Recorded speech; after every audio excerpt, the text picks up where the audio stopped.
What's going on, YouTube? Shamus here for my weekly Shame report. Today's report is going to be on the meta and net decking.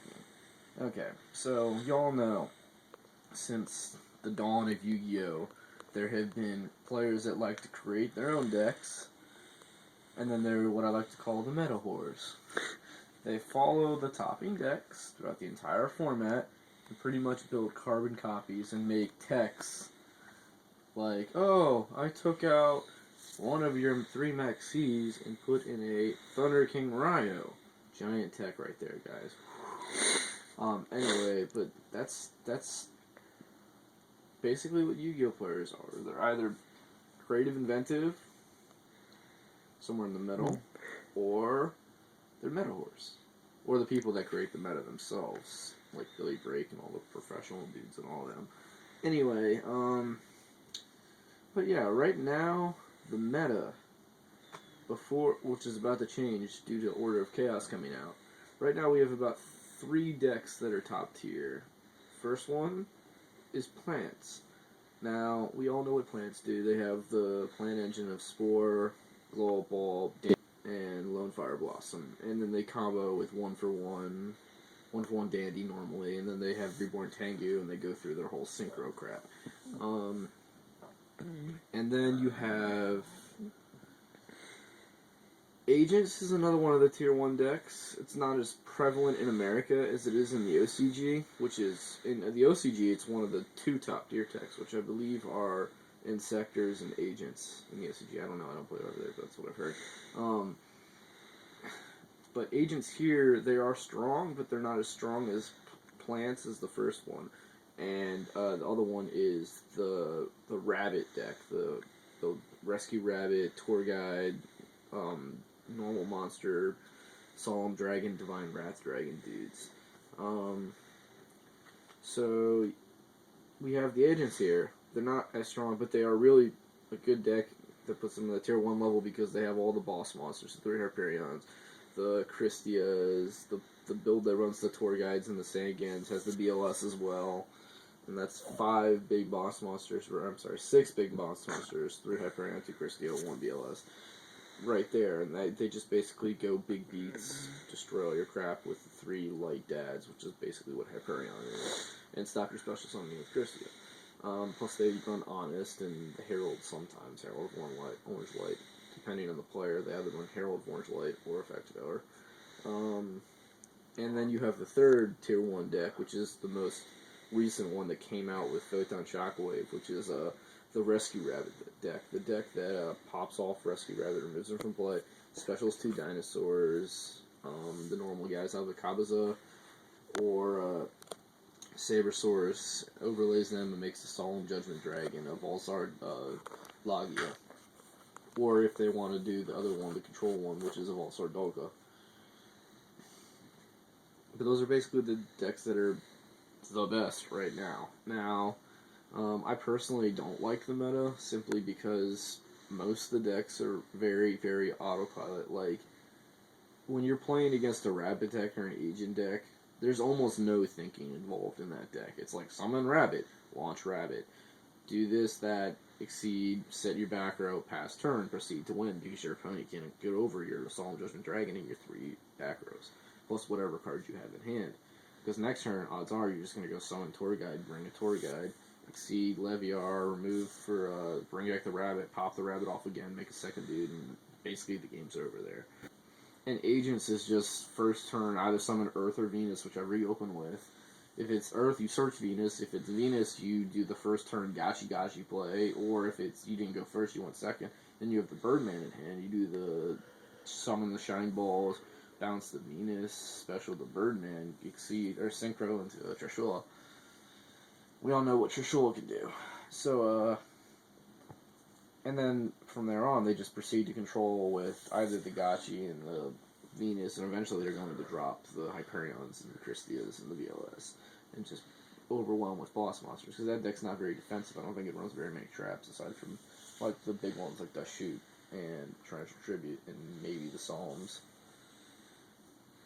Anyway, but like I said, those 2 decks require very little skill to play.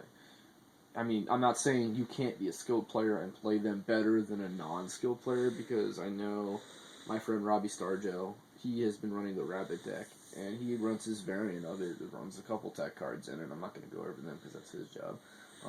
But he runs tech cards in it that makes it slightly different from the one that's been played around with.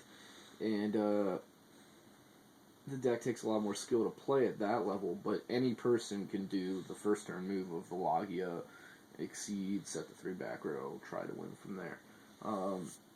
Same with the agents and the Venus thing. Because I've seen scrubs go to top 4 at locals by doing that stuff. It's like they're not even good at the game. They run. I've seen someone run like Penguin Soldier at 3 in their agents deck and then beat everybody because of Hyperion. But anyway, the plant deck, while it also doesn't take very much skill to do the combos that are widely known, I think it takes more skill than the other two, because there's just so many options to do. Now, mind you, the plant deck still has the herb. Oh, I'm going to summon Tengu and make you erase all your resources. Or I'm going to summon Tour Guide and just simply do all that stuff. Or the 1-for-1 Dandy Tengu thing. I mean, there are still things in the plant deck that are very obvious and amazing. That's why it's a tier 1 deck. If it wasn't amazing, it wouldn't be a tier 1 deck. But out of the 3, I think plants requires the most skill to play. And it's also the deck you can change around the most. It has the least number. Basically, all the plants have is you have the tour guides, the Sangan, the Tengus, and then you have the plant engine, and then you put whatever you want as fillers in. You can run Thunder Kings, you can run Caius, you can run. Well, you obviously run Gores. You run, if you want, Effect Failures or Maxis, whichever you have or choose to use. You can run a heavy amount of traps. You can run a light amount of traps, you can run a heavy amount of spells, you can run a light amount of spells, you can run a milling engine. It's however you want to play the deck. But out of those 3, I think the plants is the most changeable. You don't exactly know what you're going to play against when you're playing plants. I mean, you assume they're going to do the whole Tengu and the Tour Guide and all that crap. But there's more variants. Anyway, I personally think out of those 3 decks, the first one to be bumped down at a tier 1 is going to be plants, because it's already on its way down, in my opinion. My opponents, when I'm playing them with, if any of you have seen it yet, it's a Flame Vulture Rack mix, and it did fairly well in locals. It's pretty, and that I auto win to plants 90% of the time because the Rack Guava by itself, because that card, if it kills a token, it gets to summon another Drac from the deck, and then they exceed into Logia or what are you going to do from there? That card's amazing. And also, plants are a lot of smaller cards in them, and they're easily to side against. You side Gozen Match, the game's over, unless they can MST it. They can't really do anything with Gozen Match. I've won with Gozen Match by itself against plants so many times. And then people side the Bunk, they side Chain Disappearance. They know, everyone knows how to play against plants, because it's been around. It's the oldest of the 3 decks. And then Agents is also pretty up there in the decks you can side against, but then again, most people don't side as heavily for Agents, because out of the 3, it's the least powerful. Like, it's amazing, but it's also, like, easiest to side against, aside from plants, but you guys know what I mean, like, because you can draw 1 card against plants and with Gozen Match, but you can also do the same thing against Agents with Leeching the Light. You draw Leeching the Light with a big guy out, and you have a couple monsters on the field, the game's over. You just Leeching the Light, pump all your guys up, and swing over the big guy, then swing for game as long as I'm on Gores. Out of all the decks, Rabbit's the hardest to side against. I mean, you have to side in. The whole using Macrocosmos or D-Fisher doesn't work against Rabbit, because they can actually use those cards themselves. And you can't use really Chain Disappearance. I mean, you can, I guess, but I think Rabbit has priority to get over, so it wouldn't even matter. You can Chain Disappearance Tour Guide, but out of those decks, Rabbit's the hardest to side against. But my point is, Plants is dying, is in my opinion. They're no longer the best of the 3. I think Rabbit is the best of the 3 right now. And with the Order of Chaos coming out, I feel like Plants are going to be replaced by Insectors as one of the top decks. Insectors and Wind-Up Insectors and Wind-Ups by themselves are the 3 new decks that are coming out that are really good in the new set that I'm aware of. There could be more, because I haven't seen the whole set yet. It's not out, technically. But out of the cards I know about, I know the Wind-Ups are retarded good, because they have Wind-Up Carriers and Mighty, which is the rank 3 that specials a guy from deck. They have Wind Up Rat, which is their Blizzard, basically. For summon Rat, switch to defense, special guy from the graveyard, and it allows the whole Hunter loop to go off, because you have, if you guys know what the Hunter loop is, come back next week, we'll go over that. Hunter is the guy that rips the card out of the hand. So, between those two cards, and then the new TCG exclusive Wind Up Shark, which special summons, which you can special summon from your hand anytime you normal summon or special summon a Wind Up, which is retarded. I'm kind of mad Konami made that like a day after I did my rant on TCG exclusives, because that one would have taken the cake on that rant, because that card's stupid when it combos with the deck. That deck's amazing. It's really fast and it's really consistent, because they have Factory at 3, and they have Hunter at 3, and they have Rat at 3, and Mighty at 3, and Shark at 3.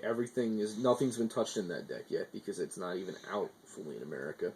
Now, it's been out in Japan, and I don't think it's done as much there, because again, they don't have the tour guides we have. They don't have the Shark we have now.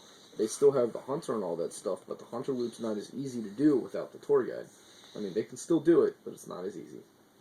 The deck that's really making a big deal over that, I think, right now is Insectors, because that's the other tier 1 deck. The Insector deck is the one you can just summon one guy. I think Dragonfly is his name, and you bring Hornet back from the graveyard or out of your hand, equip Hornet to Dragonfly, send Hornet to graveyard, pop a card, special Centipede from deck with Dragonfly's effect. Centipede brings out Hornet, Hornet pops another card, Dragonfly is added to hand by Centipede's effect, you exceed into a rank 3, probably Zen Means, or Leviar, or even Acid Golem, because I think he's out in Japan, and you just you -2 your opponent, +1 yourself, and make the rank 3 exceed. I mean, it's amazing. And you can do that 3 times, unless you draw Pot of Avarice, and then you can do that even more times. And then you can control your graveyard for Dad with the Insector's effect to bring guys back from the graveyard. And the deck's amazing. And it's like a 9-card engine you can splash into any deck. Coming up here soon, there's probably going to be a bunch of deck variants with the Insectors in them. You don't even have to run the whole 9-card engine. You can run the 6-card, or even 6 to 8 cards. The only one you really need at 3 is Dragonfly and Centipede. Once you have one Hornet in graveyard or in hand, you can just loop the Hornet every single time. And they can even play Defissure, because when they send the monster from a field to grave, it's considered a spell card, not a monster, so it doesn't go removed. It gets to the grave, continue to loop and remove all your opponent's cards, and then exceed, and there you go. You have the game under control, and you're going to win 90% of the time. Anyway, that's what's going on with the meta today. If you guys have any questions, please let me know. Message me on YouTube. You can even find me on Facebook. I actually had someone do that this week.